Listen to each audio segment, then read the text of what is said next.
नानासाहेब कृषी संजीवनी अर्थात पोखरा योजनेअंतर्गत शेडनेट प्रकरणात अमळनेर कृषी उत्पन्न बाजार समितीच्या सभापतींचा थेट सक्रिय सहभाग असल्याचा पुरावा राष्ट्रवादी काँग्रेसचे तालुकाध्यक्ष सचिन पाटील यांनी पत्रकार परिषदेत सादर केला।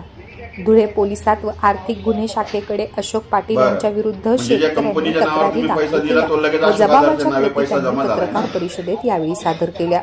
सभापती अशोक पाटील यांनी आपला या प्रकरणात थेट सहभाग नसल्याच्या प्रतिक्रिया माध्यमांना दिल्या। नंतर सचिन पाटील यांनी सभापती अशोक पाटील यांचा थेट कसा सहभाग आहे याचा पुरावा म्हणून काही कागदपत्रे यावेळी माध्यमांच्या प्रतिनिधींना दाखवले। यात अमळनेर तालुक्यात शेडनेट ओम ॲग्रो सर्व्हिसेसचे संचालक उद्धव सर्जेराव कुवर राहणार सोनेवाडी यांनी बनवले असून उद्धव कुवर यांनी स्वतः धुळे पोलीस अधीक्षकांकडे अशोक आधार पाटील यांच्या विरोधात फसवणुकीची तक्रार दिली आहे। कुवत आणि सभापती पाटील हे सोबत शेडनेटमध्ये काम करत असताना 2019 ते 2021 या कालावधीत 1,35,20,000 रुपयात अशोक पाटील यांनी फसवणूक केल्याची तक्रार केली आहे असे सचिन पाटील यांनी सांगितले।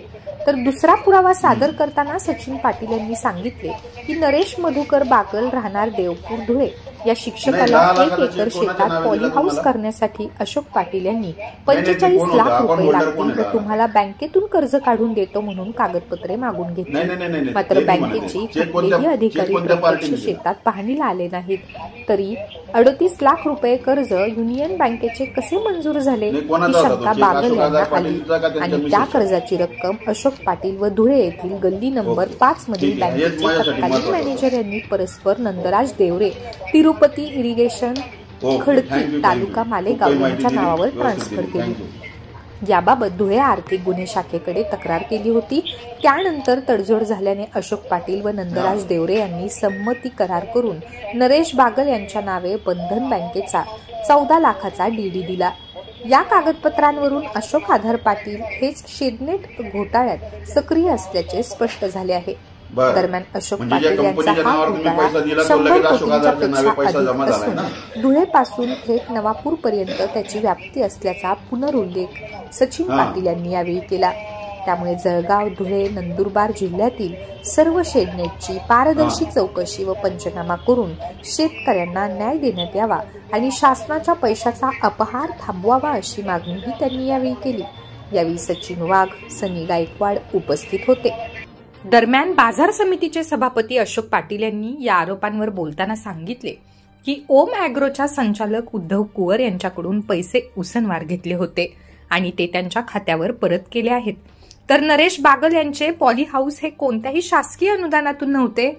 वाऱ्या वादळात त्यांच्या शेडनेटच्या नुकसान झाल्याने इन्शुरन्स मंजूर झाल्याने त्याचा मोबदला त्यांना देण्यात आल्याने त्यांनी कुठलीही तक्रार नसल्याचा लेखी जबाब दिल्याने अनुदान लाटल्याचा अथवा भ्रष्टाचाराचा प्रश्नच येत नाही असे स्पष्ट केले। तालुक्यातील कळमसरे येथील एका व्यक्तीवर कोल्हा सदृश प्राण्याने रात्री 1 वाजण्याच्या सुमारास हल्ला केला असून त्यात जखमी झाले आहेत। कळमसरे येथील ज्ञानेश्वर जगन्नाथ महाजन यांच्या शेतात वीट पाडण्याच्या कामासाठी सावदा येथील बाळा पंडित कुंभार दरवर्षी येतात। रात्री 1 वाजण्याच्या सुमारास त्यांच्या घरात अज्ञात प्राण्याने त्यांच्यावर व त्यांच्या मुलांवर हल्ला केला।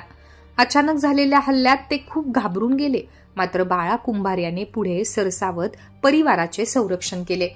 प्राण्याचा हल्ला परतून लावण्यात ते यशस्वी झालेत व प्राण्याने पळ काढला।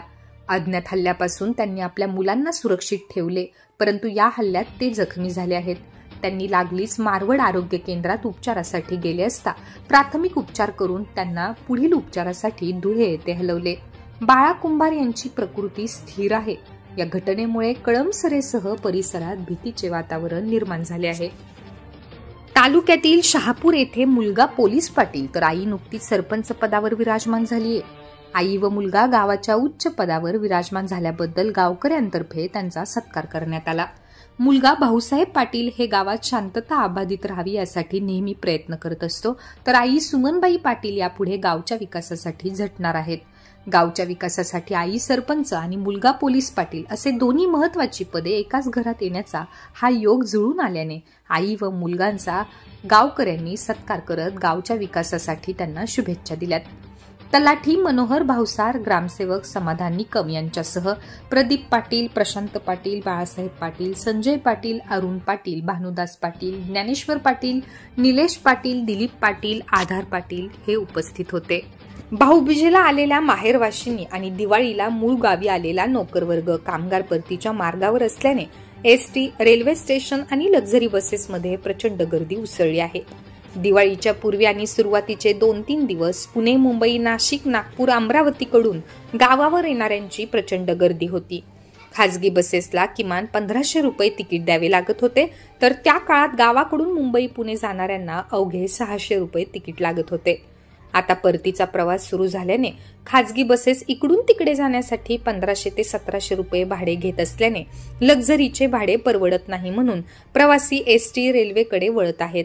मात्र एसटी, रेल्वे देखील फुल असून प्रवासी बस स्थानकावर रेंगाळताना दिसून येतात आणि बस येताच त्यामागे धावतात व रुमाल, पिशवी, वस्तू टाकून जागा मिळवण्यासाठी धडपड करीत आहेत. माहेरकडून मिळालेली भेट, वस्तू, अन्नधान्य आदी वस्तूंच्या जड पिशव्या आणि हातात लहान बाळ सांभाळताना महिलांची चांगलीच कसरत होत आहे. प्रवासी वाढल्याने अमळनेर आगाराने बस फेऱ्या वाढवल्या आहेत. दिवाळीच्या 4च दिवसात अमळनेर आगाराचे उत्पन्न अपेक्षित 20 लाखावरून 40 लाखापर्यंत वाढले आहे. अमळनेर आगाराने नाशिकसाठी 9 जादा बसेस सोडल्या आहेत. पुणे रात्रांनी 2 जादा बसेस, मुंबई रात्रांनी 1 जादा बस, सुरत 4 जादा बसेस, पुणे दिवसा 6 जादा बसेस, तर चोपडा, धुळे दिवसाला 12 फेऱ्या वाढवल्या आहेत. तर जळगावला 9 फेऱ्या वाढवण्यात आल्यात. दररोज सरासरी अमळनेर आगाराची एसटी 20 ते 23 हजार किलोमीटर चालते व 5 ते 6 लाख रुपये उत्पन्न मिळवत होती. मात्र दिवाळीच्या 4 दिवसात जादा बसेस सोडल्याने किलोमीटर आणि उत्पन्न देखील वाढले आहे. दरम्यान 4 दिवसात 43 फेऱ्या वाढवून एसटीने 1,12,715 किलोमीटरचा प्रवास केला असून एकूण 39 लाख रुपये 81,036 रुपये इतके उत्पन्न मिळवले आहे. एसटीने प्रवाशांना गरजेप्रमाणे सुविधा दिल्याचे आगार व्यवस्थापक इम्रान खान पठाण यांनी सांगितले.